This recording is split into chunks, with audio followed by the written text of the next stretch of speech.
Welcome to another mobile edition of Crime Time with DutyRon. Guys, I'm a retired New York City police detective with 20 plus years of law enforcement. And if you like all things true crime related from that police perspective, hit the subscribe button, hit that notification bell so you will get all things DutyRon and Ed Wallace when we go live or upload another video. Today we're going to talk to you about the Lori Daybell Vallow case. Guys, she was deemed competent for trial, and this is something that we all have been listening to since June, right? June of last year, she was placed into a mental health facility. But before we go into that, I just want to say a special thank you to the Patreon supporters, the channel members, and all of the folks who positively engage in all of these live streams. You guys are an instrumental part of making this a great place, and I want to say thank you to each and every one of you. Again, Lori Daybell Vallow, she stands charged in multiple deaths, her own children, Chad Daybell's wife, Tammy. So she's facing capital punishment. And I think that what we will see is a mirror of what happened to Chad Daybell. He is now going to, this case is going to go forward. And we're looking at April 19th, which is, it happens to be my birthday. She will be arraigned on Tuesday, April 19th, on the murder charges of Tylee and JJ, right? And also Chad Daybell's wife. She should be, in my eyes, standing trial eventually for the murder of her husband. Now, we know that whole situation that went on with her brother, and we won't even get into that. But today's video, we're going to talk about Jim Archibald. That's her new crack defense attorney. But before we get into it, I want to play a small little clip by Nate Eaton from East Idaho News. I want to say that Nate has got the most comprehensive coverage. This is the guy who you saw go to Hawaii and walk around with a microphone and put it in Chad Daybell and Lori Daybell Shallow Vallow's face. I said it from the beginning. She's putting on a show. She's full of crap. She is a jagaloon to the 10th degree. She's just trying to delay the whole process, and it's not going to work out good for her. As we can see, she's going to be arraigned on these charges, and they have 60 days from arraignment to make a decision, just as they made with Chad Daybell. He is being tried under the capital punishment law, and I am sure she's going to follow suit with that, and rightfully so, because these two are evil, sick, twisted monsters in the name of religion. These two folks are killing machines, and guess what? They don't belong out to see the light of day. They don't belong to breathe the same air that we all breathe. They have taken multiple people's lives, and if they were left out and not incarcerated, their killing spree would not stop, and that's a fact. That is a fact. Lori should and will be tried under the death penalty. Mark my words on that. But right now, I want to play a little piece from Nate Eaton from East Idaho News. That was a tongue twister. I want to play a little piece. I have my friend Josh, who we all know. He's the producer. He's got this all set up for us. So we're going to play the clip by Nate Eaton. We're going to go full screen with it, and you guys will listen to what's gone on today in court. Thank you, Josh. Good morning, everybody. I'm Nate Eaton here in the East Idaho News. Let me know if you can hear this good. Of course, this morning, Judge Stephen Boyce ruled that Lori Vallow Daybell is now competent for trial, meaning the stay in her case, the pause in her case, which has been in effect since last summer, June, will no longer be in effect. And she will be released from the Department of Health and Welfare custody. She has been in Northern Idaho at a facility for the past, well, I would say nearly a year, at least 8-9 months.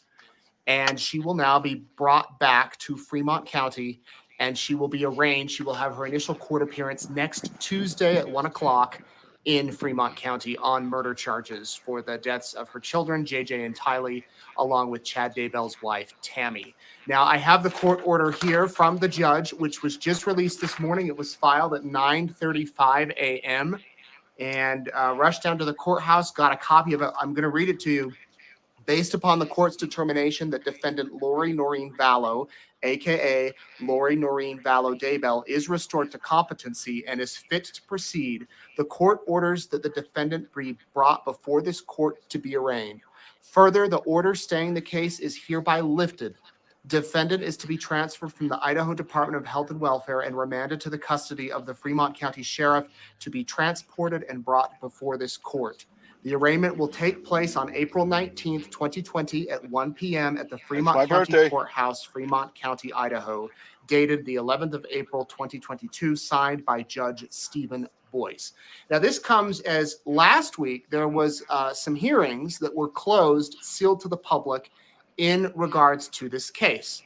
And there were subpoenas issued in regards to this case. We don't know who got those subpoenas, but what we do know is that doctors with the Department of Health and Welfare about 2 or 3 weeks ago submitted some reports about Lori. But we don't know what was in that reports, and we probably never will know what was in that reports, but one could assume based upon this order from Judge Boyce today that those reports said that she was cleared for competency.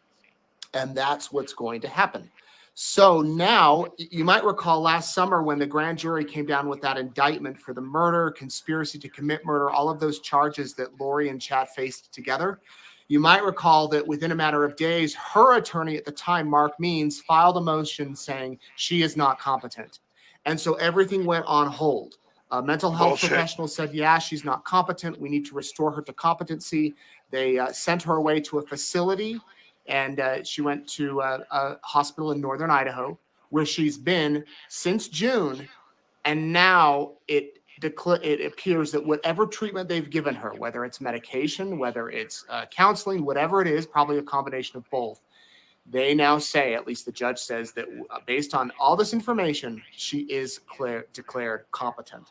This is a major step. That means that Lori and Chad will likely be tried together come January. There was some question. You might recall that Chad's attorney, John Pryor, asked the court to separate these cases out because he said, we don't know the future of Lori. I need to prepare for my trial. I need to, get my defense ready. And the judge said, no, I'm going to keep them together and they're going to face a jury together in January. Well, now it appears that will happen unless one of them cuts a plea agreement between now and then, or something changes where they decide to plead guilty. Remember, Lori could always show up at her initial court appearance at her arraignment and plead guilty. And she could say, I'm guilty, or she most likely will declare herself not guilty. I mentioned Mark Means a few minutes ago. Her attorney is no longer on the case. He was forced off the case by the judge in end of the year, end of December. So she now has Jim Archibald, who is an experienced public defender who has defended many high-profile cases, many death penalty cases, which this case is. And he knows his way around the courtroom. He is not seeking a lot of media attention. But he does know how to defend an attorney. Josh, can you pause that video just for a second, Josh? All right. So for the folks who are asking, Rocky Pastorino, thank you for being here. I just wanted to pause it just for a second because I want you guys to know that, yes, the time that Lori has spent since June of 2021 in the mental facility, they call it a state institution or whatever it is, that time is court ordered by a judge. So she will get that time as time served. But it's not going to matter because when she is convicted of all of these charges, which I assume and know that the long arm of the law has got this right, she's going to never see the light of day. So if you can take the time from June until now and add that onto as time already served, all the time that she's been in custody, she's getting credit for. So, but she will not be out to, serve. The time that she gets sentenced to will be longer than her life expectancy, is what I'm saying. And if she's tried under the death penalty, she should receive that punishment. And we're all going to keep our fingers crossed that the wheels of justice prevail here. She is, along with Chad Daybell and all of the people that were around her and complying with her orders for death, including a brother who is now deceased. I wouldn't even be surprised if she killed her own brother or had her own brother killed.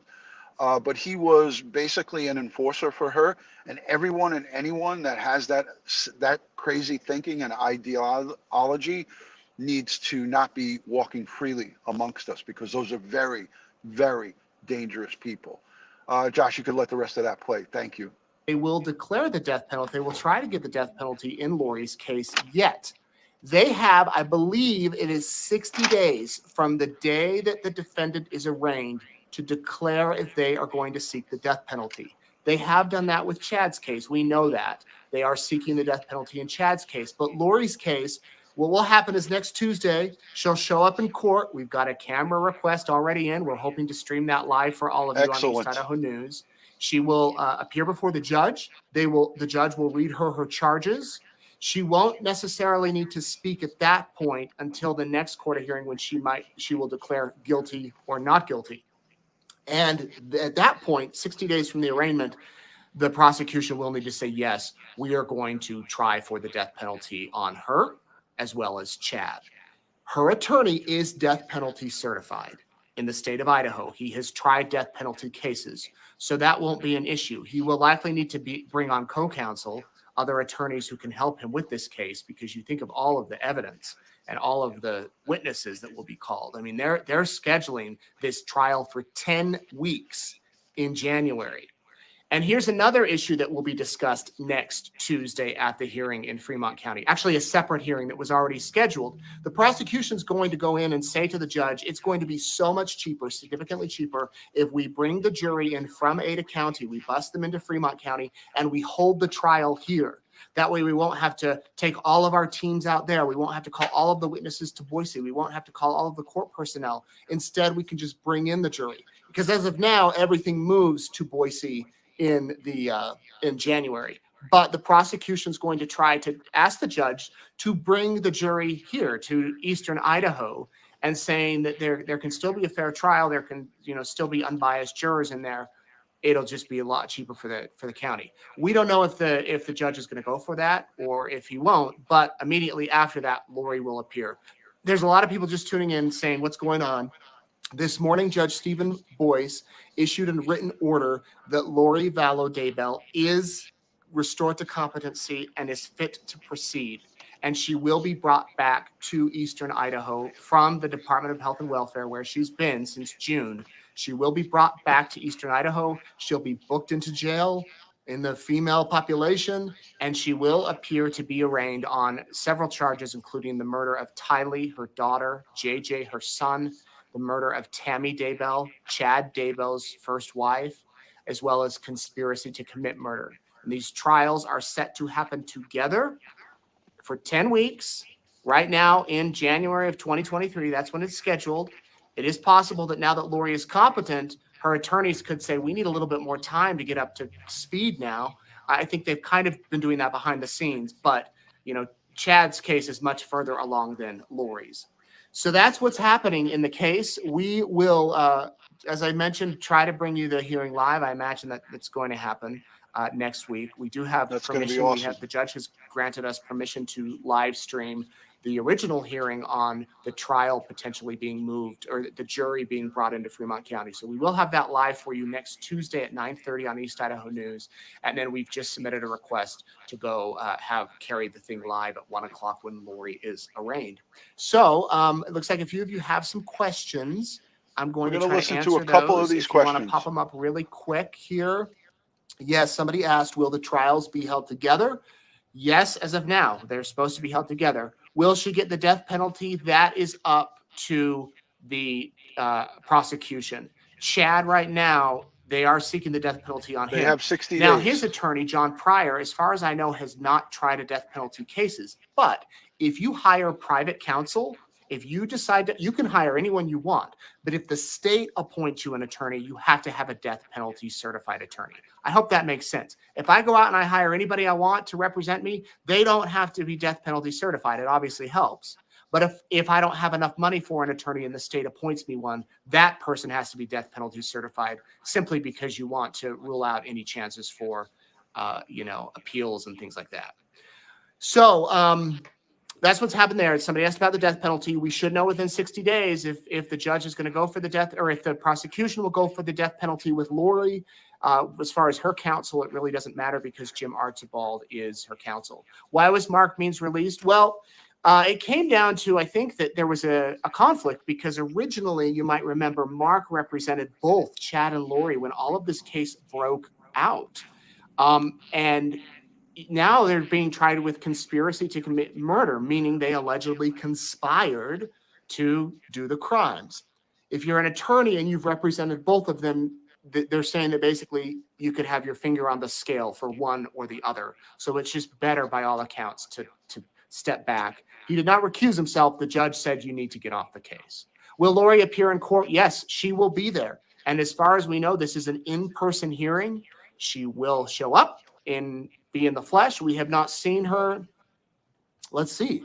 When she was first brought back from Hawaii, that was March of 2020, and then everything else has been virtual. Although there was one hearing in the middle of COVID where East Idaho News was granted we were the pool camera, meaning we were the one camera in the courtroom for all the media, and I was running that camera, and she came in with a mask, and it was her and her defense attorney, Mark Means, and it was the prosecution and Judge Mallard at the time, and it was a bond reduction hearing. You might remember that. It lasted 4 hours. Mark Means was arguing to have her bond reduced, and the judge did not reduce it, but it was a long hearing, and I can remember at the time that Lori and I did. Anyway, there were people in the courtroom, but not a lot. So yes, they will be here in person. Lori will be here in person. Do I think she'll plead out? I have no clue. I have no idea. And maybe that that's would be something anybody's the guess. Might offer to both. Maybe one turns on the other. You know how these things go. The Woodcocks. Yes, I'm actually speaking with the Woodcocks here in about 20 minutes, so I'll post that interview a bit later today. I know that Kay sent me a meme that said hallelujah. So they, I know, are ready for this to get going. I'm unsure. Somebody asked if they were coming to Idaho next week. I'm not sure. But if they are, I wouldn't be surprised if they did, because this is obviously significant. Does Chad know about this? Good question. I would imagine that his attorney will let Chad know that Lori is now competent. And Chad this knows. could change the game. He knows it. With that. When will we see her next? We'll see her Wednesday. Wendy, we will see her next Tuesday, not tomorrow, but in a week. And that's just going to give them time to transport her. I know someone's going to ask, will you be there? We have no clue when they're going to transport her. This will be done so quietly, and they don't want press there. I think that it could be done in the middle of the night. They're not going to release her travel plans. You might recall when she was declared incompetent, they didn't let anybody know where she was going. Josh, could you pause this for a second, find Josh? out where she went. Okay, so let me just say something about safety and transporting of prisoners. It doesn't matter who the prisoner is. This is right up my alley because I worked in the trip team. So I went around to jails around the country picking up prisoners. It is dangerous to actually state when and where they're going to be transporting a prisoner. It doesn't matter if it's Lori Vallow or it doesn't matter who it is. It's a breach of security to actually release, hey, this is the date and time we're going to be transporting this one. They're worried about somebody trying to execute her. That's safety reasons. They're worried about a breakout. They're worried about some type of situation where it could cause a safety concern for the public, for the transporting officers, male and female, because there's probably a female officer transporting her. So you're never going to hear the Department of Corrections tell the general public, no matter who it is, high profile and low profile, they're never going to. We actually never even let the people who we were picking up know when we were coming to get them, because if a prisoner knows on a date and time the New York City Police Department's coming to get them, that gives them time to reach out to their friends and say, hey, this is when I'm going to get released. These are the people who are coming for me. Try to, ambush the vehicle. It's the same way as armored cars. They don't, want to tell their route and let people know the routes that they're going to go, and they're picking up their money. So it is a safety concern, and no, nobody will know about it. We don't need to know about that. All we need to know is that once she is done with, and she's deemed competent, which is now, very shortly thereafter, she will be transported to prison where she belongs. Prison is where a person is awaiting trial. Jail. She'll be I got it wrong. I was getting ahead of myself. Jail is where someone awaits trial. A prison is where your long-term lodging is, and usually it's on the state level. They'll be in a state prison once they are convicted and they got their guilty verdicts, and they will go upstate to a state jail. State prison. Jail is where there's a temporary housing. So, Josh, let a little bit more of this play, because I love that Nate Eaton is answering some of the questions that you guys are asking. So rather than me tell you all the answers, he's giving it to you, and then we'll wrap it up in a few seconds. So, Josh, if you could just let a little bit more of this play, and then we will complete this live stream. And it was, she went to Northern Idaho. I'll tell you that. And she did not stay local, which is a big difference for a lot of people around here. So as far as these incompetency cases. But there's the updates. Any other questions? I'm happy to answer them as best I can. The arraignment on the 19th is not just so she's competent. The judge has already said she's competent. She is competent. She's fit to proceed. Everything's moving forward. So the arraignment is because she needs to have an initial court appearance where she has read her charges. That never happened. That never happened at all. And so she'll go and she will actually hear these charges that she is accused of murdering her son and her daughter and the former wife of her husband. She's accused of killing them and conspiring to kill them. And she will stand before a judge for the first time and have those charges read to her. She is an that evil, has not sick happened monster. Yet. That happened with Chad. You might remember he pleaded not guilty. He showed no emotion. He was in a white shirt and a tie. His children were sitting behind him with masks on, and they didn't say anything. But that is what the arraignment will be. And from there, they prepare for trial. They prepare for an 8 to 10 week trial. The arraignment is scheduled for 1 p.m. Tuesday, April 19th. We'll have a camera there. I would imagine the judge will grant the request. That's what we're looking forward to seeing, and we should hear that hopefully today or tomorrow. All right. But anyway, that is the news. Good. That's the wrap. So thank you all. I'm glad I could for playing this. Nate Eaton, East Idaho News. He has been on top of this case from the get-go. All right, so let's wrap it up here. Lori Vallow, Lori Daybell Vallow. You know, again, the grandparents, the Woodcock, everybody that's involved in this, she has her son. There's quite a few people that are affected long-term by this. I mean, look at her husband, who was shot and killed by her brother in Arizona. His brother, Jerry Vallow, him and his wife, wonderful people. I was in contact with them for quite some time. Haven't spoken to them in a while, but they are also looking at this and watching this. They need justice for his brother, for Jerry's brother. They need justice as well as, the Woodcocks and everyone. And Woodcocks have, again, that's her brother. So I have to tell you this. This case has affected, we talk about victims and their families, right? This has affected so many different people and so many families and so many people from the community. You're talking about Chad Daybell killing his own wife and then having his children come in and him tell a story to them that she got sick and that she was throwing up. I covered this case extensively. The things that Chad Daybell and Lori Daybell Vallow have done are beyond evil.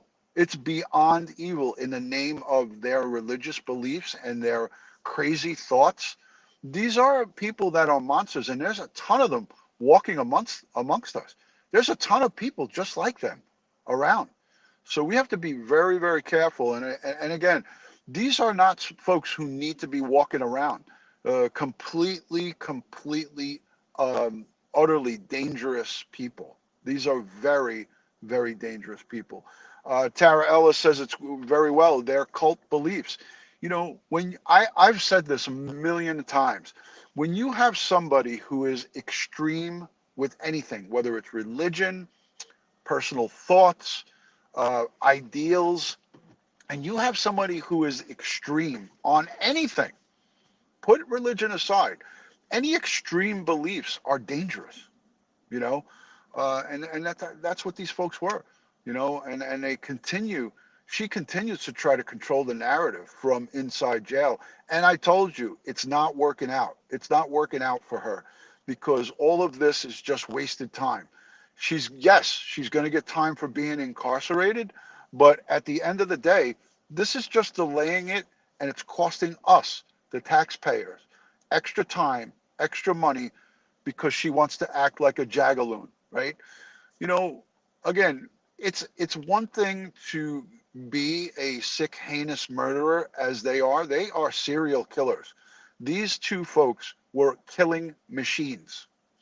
And if they weren't stopped, there would be more people dead as we speak.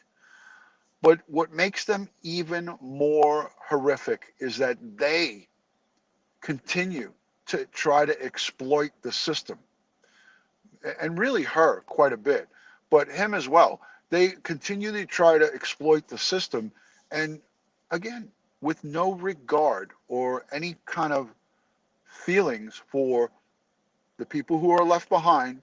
There's children, there is grandchildren, there are, you know, aunts, uncles, cousins, relatives. This family is not a small little family. So there's a lot of people involved.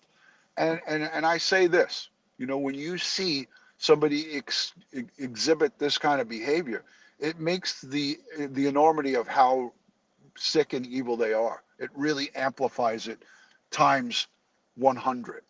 And by a show of hands, who agrees with my line of thinking here? Because I know for a fact that I am not alone in this line of thinking. These are a special kind of monsters, you know. If you're on board with me, let me know down below in the comment section. Let me know what you think. Also, please take a moment to give it a thumbs up. Please give this video a thumbs up. Subscribe and like this community. It costs nothing to become a subscriber of Crime Time with DutyRon. Tonight at 8 p.m. Eastern Standard Time, I am going to have Raeann Carli, that's Cassie Carli's sister. She will be on with me at 8 p.m. tonight, and Ed Wallace, to talk about the Cassie Carli Foundation, her GoFundMe for baby Sailor, and we are going to ask her some updates. How is Sailor doing? How is the family holding up? And we're going to talk a little bit about Marcus Spinavello. We will talk, we'll just try to touch on the outline. We're not going to go into some details because I anticipate that Cassie's sister, Raeann, is going to have to testify as probably a witness, not a witness to the crime, but a witness for the state. So we are going to try to keep it very much what she's spoken already about in the media, what she's already made public. We're going to talk about some of the searching that was done for her sister and some of the people who came out and volunteered. It's going to be a feel-good live stream. We're going to try to make it as upbeat as possible. But she is going to come on at 8 p.m. Eastern Standard Time. I have that video scheduled. So what I'll do is I'll link it down below in the description of this video. You can go over and give it a thumbs up and also set the reminder for it. But yeah, I mean, listen, guys, we have been watching the Lori Daybell, Vallow, Chad Daybell saga unfold before our eyes for quite a bit of time. And I cannot wait until 2023 when this trial commences, because we are going to see, we're going to actually see it. It looks like Nate Eaton and the East Idaho news team, his news team, are going to be embedded in the court, and we're going to get a bird's eye view of this trial. So it should be really interesting. Yeah, I would love to have you guys, if you have questions about the Cassie Carli case tonight, go on to DutyRon.com and then put in questions for show tonight for her sister. And Raeann is going to be joining us. If you have questions for Raeann, just leave me a message on DutyRon.com and say question for tonight's show for Raeann. She's got a lovely name, and she is such a well-spoken young mother.